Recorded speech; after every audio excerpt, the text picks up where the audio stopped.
Hello everyone, welcome back to GK today. This is Nuzhat सना और आज के सेशन में हम डिस्कस करेंगे 5 सितंबर के सबसे मोस्ट इम्पॉर्टेंट करंट अफेयर्स। तो ये कुछ इम्पॉर्टेंट कीवर्ड्स हैं जो आज के सेशन में हम डिस्कस करने वाले हैं। For example we'll talk about Asian cadet judo championship. इसके बारे में हम बात करेंगे कि ये चैंपियनशिप कहाँ पे हुई है, क्या इसके इम्पॉर्टेंट पॉइंट्स हैं। फिर हम देखेंगे राष्ट्रीय पोषण माह कब मनाया गया हाल फिलहाल।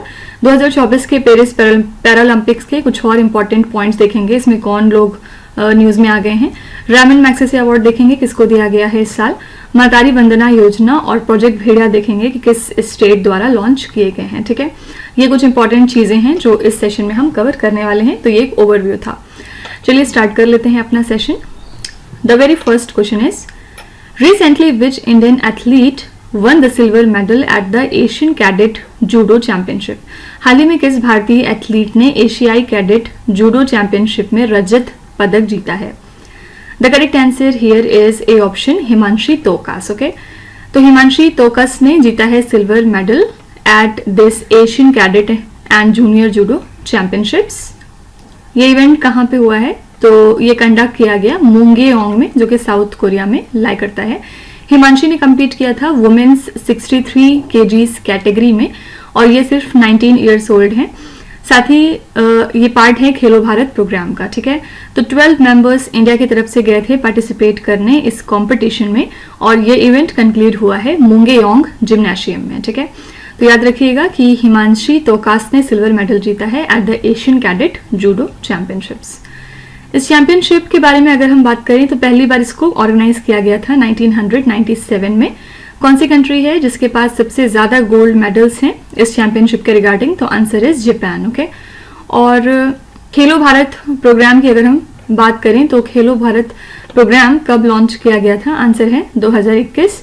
और कौन सी मिनिस्ट्री है जो ओवरसी करती है खेलो भारत प्रोग्राम को, so this is ministry of youth affairs and sport. ठीक है, प्राइमरी ऑब्जेक्टिव क्या है इस प्रोग्राम का, ग्रास रूट स्पोर्ट डेवलपमेंट को प्रमोट करना। Okay, moving to second question, recently where was the 7th Rashtriya पोषण माह लॉन्च्ड। हाल ही में 7वां राष्ट्रीय पोषण माह कहाँ शुरू किया गया।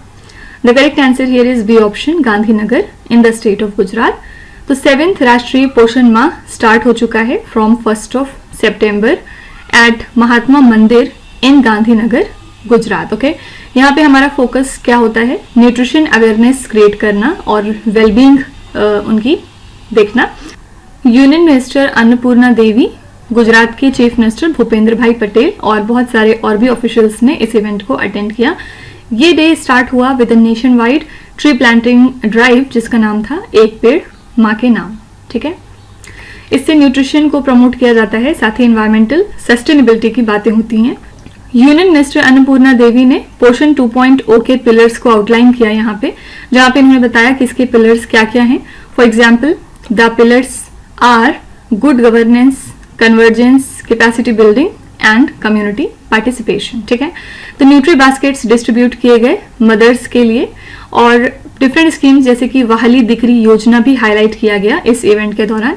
ये जो कैंपेन है यहाँ पे फोकस था कि ऐसे इश्यूज को हम डिस्कस करें जो कि बहुत इंपॉर्टेंट है सोसाइटी के लिए, like anaemia, growth monitoring and complementary feeding, और इससे हमारा जो विजन है सुपोषित भारत ये कहीं ना कहीं सपोर्ट होता है। ठीक है, तो वेन्यू याद रखिएगा कि 7th राष्ट्रीय पोषण माह कहाँ से लॉन्च किया गया, आंसर है B option Gandhinagar in the state of Gujarat. Okay, Gandhinagar Gujarat की बात करें तो एक कौन सी इंपॉर्टेंट रिवर है जो गांधीनगर में सिचुएटेड है, it is the Sabarmati river. कौन सा एक फेमस टेम्पल है जो कि लोकेटेड है गांधीनगर में और ये डेडिकेटेड है स्वामी नारायण को, this is the Akshardham temple. ठीक है, पोषण 2.0 जो था हमारा ये कब लॉन्च हुआ था ऑफिशियली, ये लॉन्च किया गया था 2018 में। कौन सी ऑर्गेनाइजेशन इंप्लीमेंट करती है पोषण अभियान को, this is ministry of women and child development. ठीक है, मेन पर्पस क्या है पोषण 2.0 का, it is malnutrition eradication. Fine, जो यहाँ पे हमने बात करी थी वाहली दिकरी योजना की, इसके बारे में अगर हम कुछ इंपॉर्टेंट फैक्ट्स देखें तो सबसे पहले कौन सा इंडियन स्टेट है जिसने इस योजना को इम्प्लीमेंट किया था, your answer here is Gujarat. Primary benefit किसको दिया जाता है अंडर दिस योजना, तो इसके अंडर में फाइनेंशियल असिस्टेंस प्रोवाइड की जाती है गर्ल चिल्ड्रन के लिए। ठीक है, और इसके लिए एज लिमिट क्या रखी गई है फर्स्ट इंस्टॉलमेंट के लिए, आंसर इज 18 साल। ठीक है, moving to question number 3, recently where was the national conference of district judiciary held? हाल ही में जिला न्यायपालिका का राष्ट्रीय सम्मेलन कहाँ पर आयोजित किया गया? The correct answer here is D option, new Delhi. Supreme court of India ने ऑर्गेनाइज किया ये 2 दिन का national conference of the district judiciary on 31 August and 1 सितंबर, कहाँ पे? नई दिल्ली में। इस कॉन्फ्रेंस को इनॉग्रेट किया गया एट भारत मंडपम, जहां पे एक कॉइन और एक पोस्टेज स्टैम्प रिलीज किया गया to commemorate 75 years of the apex code. ठीक है, इस इवेंट में फीचर किए गए टोटल 6 सेशंस और इसको अटेंड किया लगभग 800 से भी ज्यादा पार्टिसिपेंट्स ने from the district judiciary in across all states and union territories. Session के दौरान फोकस किया गया कि किस तरह से हम इंफ्रास्ट्रक्चर को इम्प्रूव कर सकते हैं, एक्सेसिबिलिटी बढ़ा सकते हैं और जुडिशरी की जो इंक्लूसिविटी है उसको प्रमोट कर सकते हैं, और किस तरह से हम जुडिशियल सिक्योरिटी को एड्रेस कर सकते हैं, और कैसी हमारी केस मैनेजमेंट स्ट्रेटेजीज होनी चाहिए, और जुडिशियल ट्रेनिंग प्रोग्राम्स को किस लेवल पे इन्हांस कर सकते हैं। ठीक है, फर्दर इसमें यह भी डिस्कस किया गया कि जो हमारे हाई कोर्ट्स हैं वो किस तरह से बेटर तरीके से सपोर्ट कर सकते हैं डिस्ट्रिक्ट जुडिशरी नीड्स को। ठीक है, तो वेन्यू याद रखिएगा कि national conference of district judiciary कहाँ पे कंडक्ट हुई है? आंसर है डी ऑप्शन, न्यू दिल्ली। ठीक है, कौन से आर्टिकल के तहत सुप्रीम कोर्ट को स्टैब्लिश किया गया था? तो ये है article number 124 of the Indian constitution. ठीक है, कौन सा इंडिया का स्टेट है जिसने स्टैब्लिश किया था पहला ई कोर्ट डिस्ट्रिक्ट जुडिशरी के मामले में? This is the state Kerala. कौन अपॉइंट करता है जजेस ऑफ द डिस्ट्रिक्ट कोर्ट को इन द इंडिया? तो ये अपॉइंट करते हैं रिस्पेक्टिव स्टेट के गवर्नर। ठीक है, मिनिमम क्वालिफिकेशन किसी भी पर्सन की क्या होनी चाहिए to be appointed as a जज इन द डिस्ट्रिक्ट जुडिशरी? अगर डिस्ट्रिक्ट जुडिशरी में किसी को जज के तौर पे अपॉइंट होना है तो उसकी मिनिमम क्वालिफिकेशन होनी चाहिए कि at least he should be an advocate और अ प्लीडर फॉर 7 ईयर्स, 7 या 7 साल से ज्यादा तक उसे एक एडवोकेट या प्लीडर होना चाहिए। Fine. Moving to the question number 4, which state government recently approved a new digital policy to regulate content, encourage influencers and promote the government initiatives? किस राज्य सरकार ने हाल ही में सामग्री को विनियमित करने, प्रभावशाली लोगों को प्रोत्साहित करने और सरकारी पहलों को बढ़ावा देने के लिए नई डिजिटल नीति को मंजूरी दे दी है? The correct answer is C option, Uttar Pradesh. Uttar Pradesh cabinet ने अप्रूव किया है एक नई सोशल मीडिया पॉलिसी, जिससे कि जो कंटेंट है on different platforms like Facebook, Instagram and YouTube, उसको आप रेगुलेट कर सकें। सोशल मीडिया जो इन्फ्लुएंसर्स हैं वो अर्न कर सकते हैं up to 8 lakh rupees per month by promoting the government schemes. इस पॉलिसी का पर्पस क्या है? जॉब अपॉर्चुनिटीज को क्रिएट करना रेजिडेंट्स के लिए विद इन द स्टेट, साथ ही उन लोगों के लिए भी जो स्टेट के बाहर रहते हैं। प्लेटफॉर्म्स को टोटल 4 कैटेगरीज में डिवाइड किया गया है based on the followers for पे आउट्स। ठीक है, तो मैक्सिमम मंथली पे आउट रेंज रखी गई है 2 लाख रुपए से लेके 8 लाख रुपए तक, depending on the platform and content type.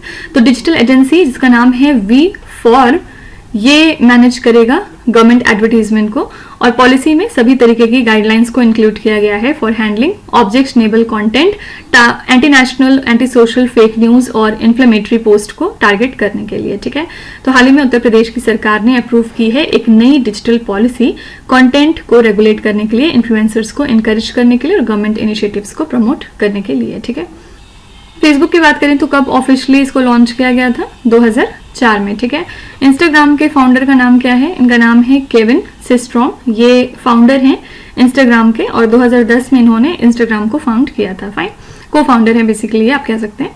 Uttar Pradesh की अगर हम बात करें तो कौन से एक मुगल एम्परर हैं जिन्होंने फतेहपुर सीकरी को फाउंड किया था इन the state of UP? This is Akbar.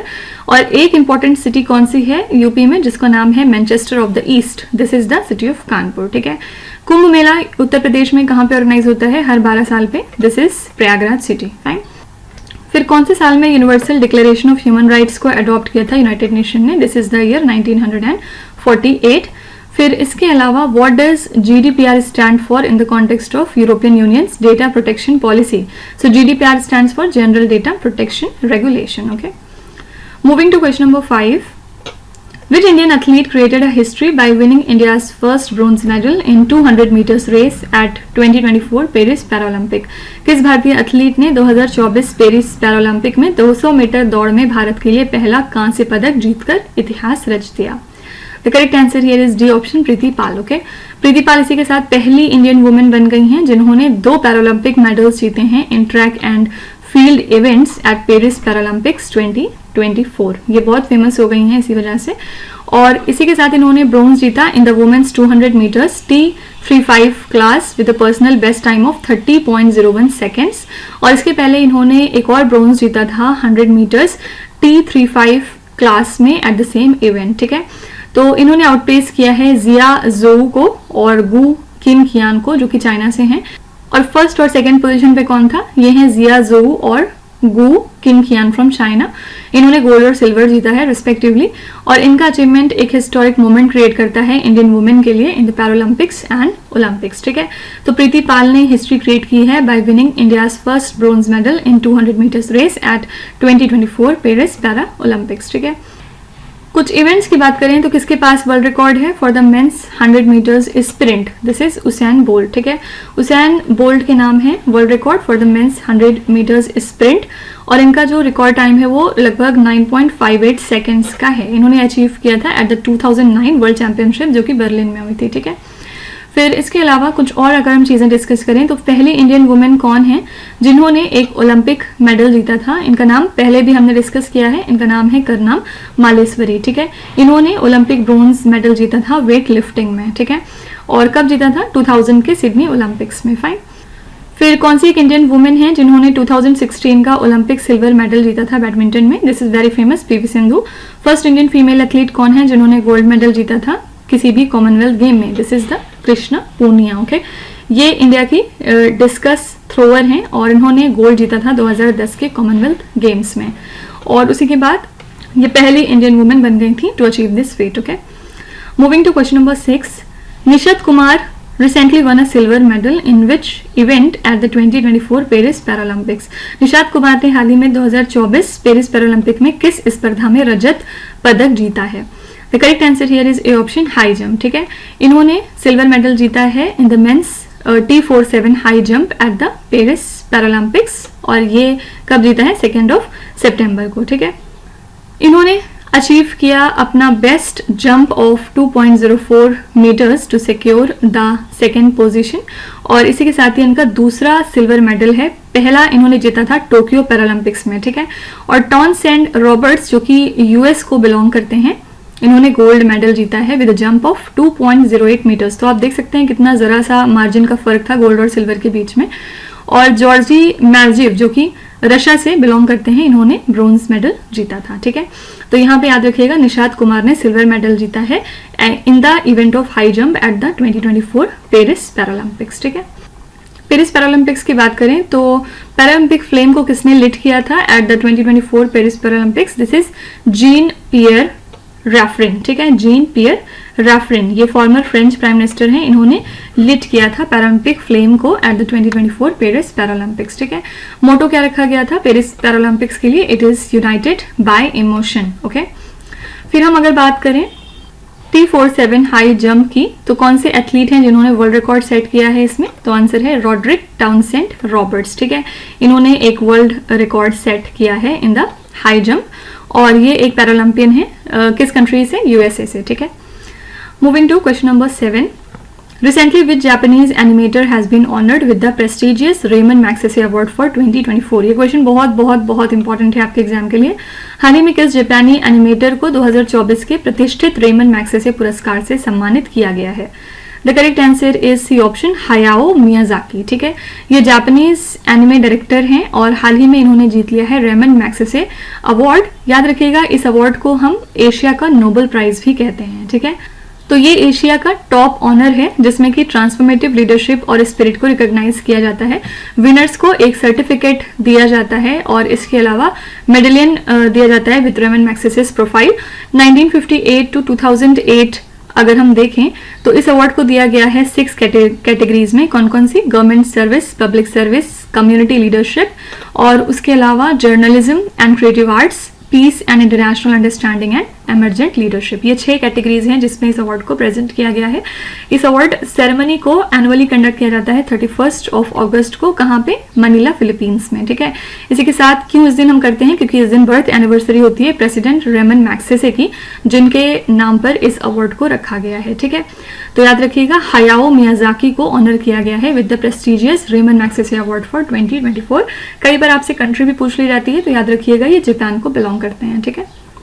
Ramon Magsaysay award की बात करें तो पहली बार इसको कब इनॉग्रेट किया गया था, 1958 में, ठीक है।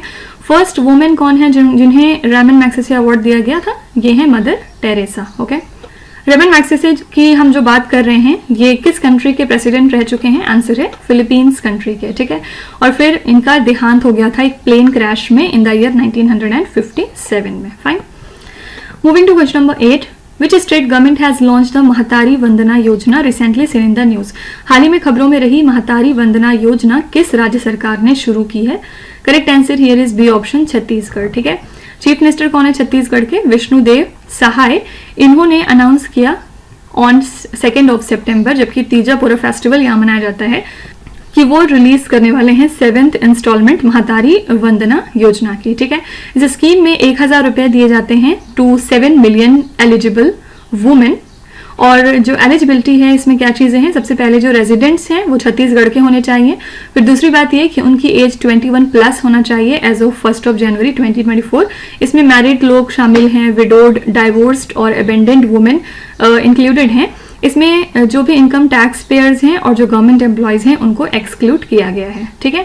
तो तीजा पूरा सेलिब्रेट करता है बुल्स के रोल को और बुफेलोज के रोल को इन फार्मिंग, जिससे कि एग्रीकल्चरल सीजन का एंड यहाँ पे मार्क होता है, ठीक है। तो गवर्नमेंट ऑफ छत्तीसगढ़ ने इंट्रोड्यूस की थी महतारी वंदना योजना को, ताकि ये फाइनेंशियल हेल्प प्रोवाइड कर सकें उन सभी औरतों को जिनको जरूरत है। और इस स्कीम को इनिशिएट किया था इंडिया के प्राइम मिनिस्टर ने।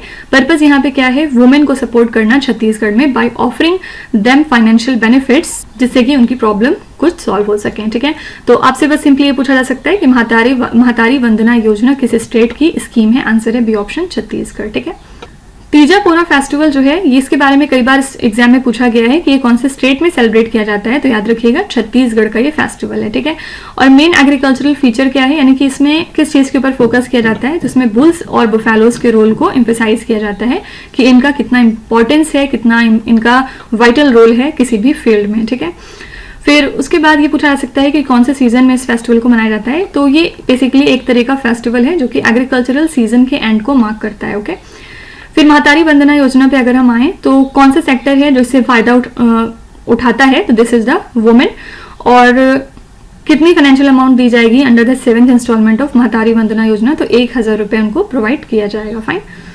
Moving to next question, recently which state government has launched project Bhediya to capture the wolves? हाल ही में किस राज्य सरकार ने भेड़ियों को पकड़ने के लिए प्रोजेक्ट भेड़िया लॉन्च किया है? The correct answer is A option, Uttar Pradesh, ठीक है। तो एक recent man eating wolf attack हुआ है बहराइच उत्तर प्रदेश में, जिसके बाद 35 विलेजेस को हाई अलर्ट पे डाल दिया गया था। इसी वजह से फॉरेस्ट ऑफिशियल्स ने लॉन्च किया था प्रोजेक्ट भेड़िया इन वुल्व्स को कैप्चर करने के लिए, ठीक है। इंडिया के अंदर देखिए 2 तरह की वुल्व्स स्पेशीज मौजूद हैं। एक हो गए हमारे इंडियन वुल्फ इन पेनिनसुलर रीजन, और सेकंड हो गए हिमालयन वुल्फ जो कि अपर ट्रांस हिमालयन रेंजेस में पाए जाते हैं, ठीक है। वुल्फ जो हैं ये हाईली सोशल होते हैं और ये 6 से 8 ग्रुप्स में रहते हैं, यानी कि एक ग्रुप में 6 से 8 भेड़िए रहते हैं एक साथ, और ये बहुत तेजी से दौड़ते हैं और ये कम्युनिकेट करते हैं through वोकलाइजेशंस and scent marking.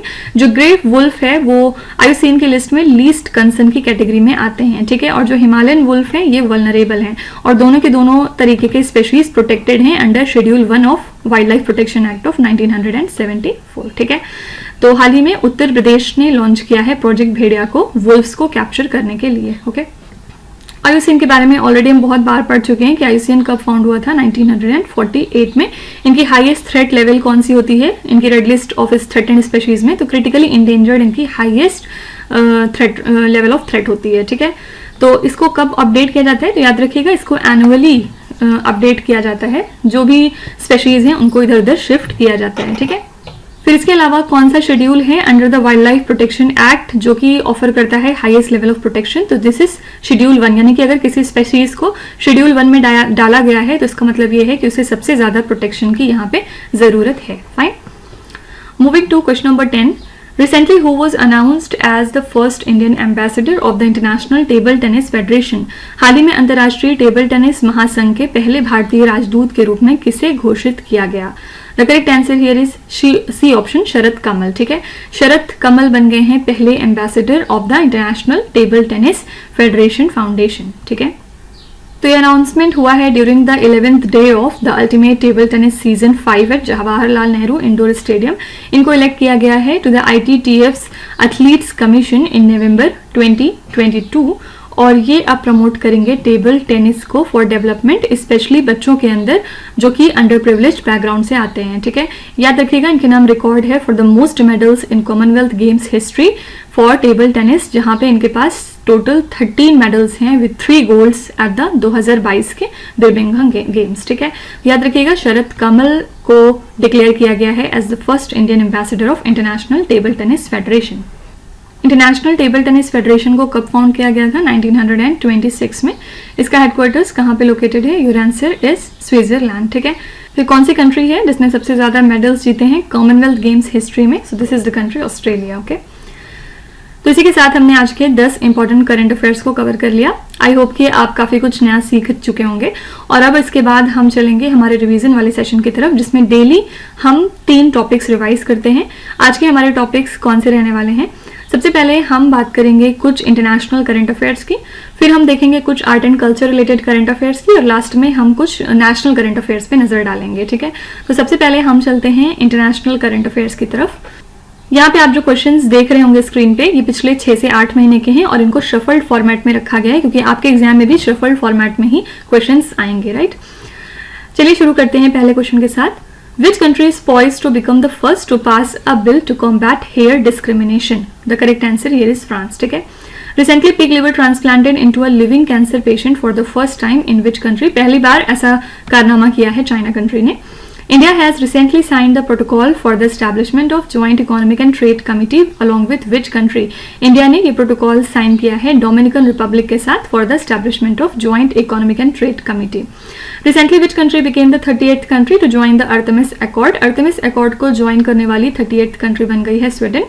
Recently Mohammad Idris Deby has been elected as the president of which African country? ये बन गए हैं प्रेसिडेंट चैड कंट्री के लिए. Where are the headquarters of Alliance of Small Island States lie? इसका headquarters है New York में. Recently, what amount has India contributed to the United Nations Counter Terrorism Trust Fund? इसमें इंडिया ने $5 lakh donate किए हैं. ठीक है, सेकेंड हम चलेंगे कुछ art and culture current affairs की तरफ. इसमें कुछ क्वेश्चंस को हम डिस्कस करते हैं. फर्स्ट है, the Grantha script once used to write Sanskrit was mainly from which Indian state? ये जो स्क्रिप्ट है ये आपको तमिलनाडु में मिल जाएगी. Ahobilam shrine is located in which Indian state? ये लोकेटेड है आंध्र प्रदेश में. धोकरा शिल्पकला is associated with which one of the following? Answer है metal casting. Dasara festival which was seen in the news is celebrated in which Indian state? ये festival मनाया जाता है कर्नाटका में.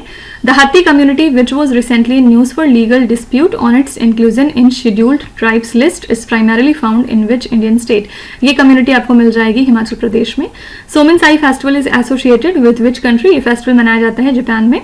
Recently 390-year-old lamp post was found on the edge of which river? ये हमें मिला है कृष्णा रिवर के एज से. ठीक है, अच्छा जो लोग यहाँ पे सोच रहे हैं कि इतने शॉर्ट में हम क्यों कर रहे हैं क्वेश्चंस को, तो मैं उनको सब बता दूं कि ये सारे क्वेश्चंस ऑलरेडी हम पीछे डिस्कस कर चुके हैं डिटेल्ड वे में. तो कोई भी अगर इन क्वेश्चंस को डिटेल्ड तरीके से पढ़ना चाहता है तो वो हमारे पुराने लेक्चर्स को रेफर कर सकते हैं. ठीक है, क्वेश्चंस आपको पीछे कहीं ना कहीं मिल जाएंगे. यहाँ पे पर्पज है सिर्फ रिवीजन, इसीलिए हम इसको 1 लाइन फॉर्मेट में कर रहे हैं. ठीक है, फिर थर्ड हमारी जो कैटेगरी है वो है नेशनल करंट अफेयर्स की. यहाँ पे पहला क्वेश्चन है, directorate of revenue intelligence is associated with which ministry? ये रिलेटेड है मिनिस्ट्री ऑफ फाइनेंस के साथ. Recently who was elected unanimously as the speaker of the 16th Andhra Pradesh legislative assembly? इसके लिए इलेक्ट हुए हैं C Ayyanna Patrudu. Recently which Indian institute developed an innovative 3D printed dummy ballot unit? ये develop किया है IIT Guwahati ने. Which one of the following provision of the Indian constitution poses a major hurdle to regulate the coal mining in Nagaland? This is article number 371A. Recently, the government of India has designated which ministry as a nodal ministry for Hajj committee? अभी तक क्या होता था, इस हज committee के लिए nodal ministry कौन सी होती थी? मिनिस्ट्री ऑफ एक्सटर्नल अफेयर्स, लेकिन अब इसको बदल के मिनिस्ट्री ऑफ माइनॉरिटी अफेयर्स को कर दिया है. Operation Sarvashakti launched by which armed force, ये लॉन्च किया था इंडियन आर्मी ने। Recently chief minister of Bihar inaugurated the state of the art sports academy and sports university at which place, हाल ही में ये इनॉग्रेट हो चुका है राजगीर में। ये क्वेश्चन हमने कल ही डिस्कस किया है, अगर कोई पढ़ना चाहता है डिटेल में तो कल का लेक्चर देख सकता है, ठीक है। तो इसी के साथ जो भी चीज़ें हमें पढ़नी थी वो हम कवर कर चुके हैं और अब मैं यहाँ पे सेशन को वाइंड अप करती हूँ विथ योर होमवर्क। आज होमवर्क में आपको कुछ गवर्नमेंट स्कीम के क्वेश्चन दिए जाएंगे और ये टोटल 7 क्वेश्चंस हैं जिनको आपको ध्यान से पढ़ना है और इनका आंसर आपको कमेंट्स में लिखना है, ठीक है। तो बहुत मुझे खुशी होती है देख के, आप में से जो लोग भी कमेंट में पार्टिसिपेट करते हैं मैं सबके आंसर्स चेकआउट करती हूँ। बाकी जो लोग भी वीडियो देख रहे हैं मैं सबसे रिक्वेस्ट करूंगी कि आपको जितने भी आते हैं आप एटलीस्ट अटेम्प्ट करिए, जितने भी आते हैं आप उनका जवाब कमेंट्स में लिख सकते हैं, कोई भी आपको यहाँ जज नहीं करेगा। 1, 2, 3 जितने भी आते हैं आप लिख सकते हैं और फर्दर देखेंगे आप फ्यूचर में कि धीरे धीरे करके आपका जो स्कोर है वो बढ़ने लगेगा और एक टाइम जरूर ऐसा आएगा जब आप 7 में से एटलीस्ट 6 to 7 क्वेश्चन आराम से आंसर कर पाएंगे, ठीक है। तो चलिए फिर सेशन को यहाँ पे वाइंड अप करते हैं और कल फिर अब हम मिलेंगे। और कंक्लूड करने से पहले एक बार फिर से मैं आपको याद दिला दूं कि ये सारे क्वेश्चंस हमारे डेली 20 MCQ सीरीज का हिस्सा हैं in the GK today Android application. तो आप में से कोई भी अगर इनका PDF फॉर्मेट चाहता है तो वो उस कोर्स को जाके सब्सक्राइब कर सकते हैं bye paying a very nominal fees, okay. तो कल फिर हम मिलते हैं कल के मोस्ट करंट अफेयर्स के साथ। Till then stay tuned. Thank you so much for watching and please do not forget to subscribe to GK Today. With this, me Nuzhat Sana signing off.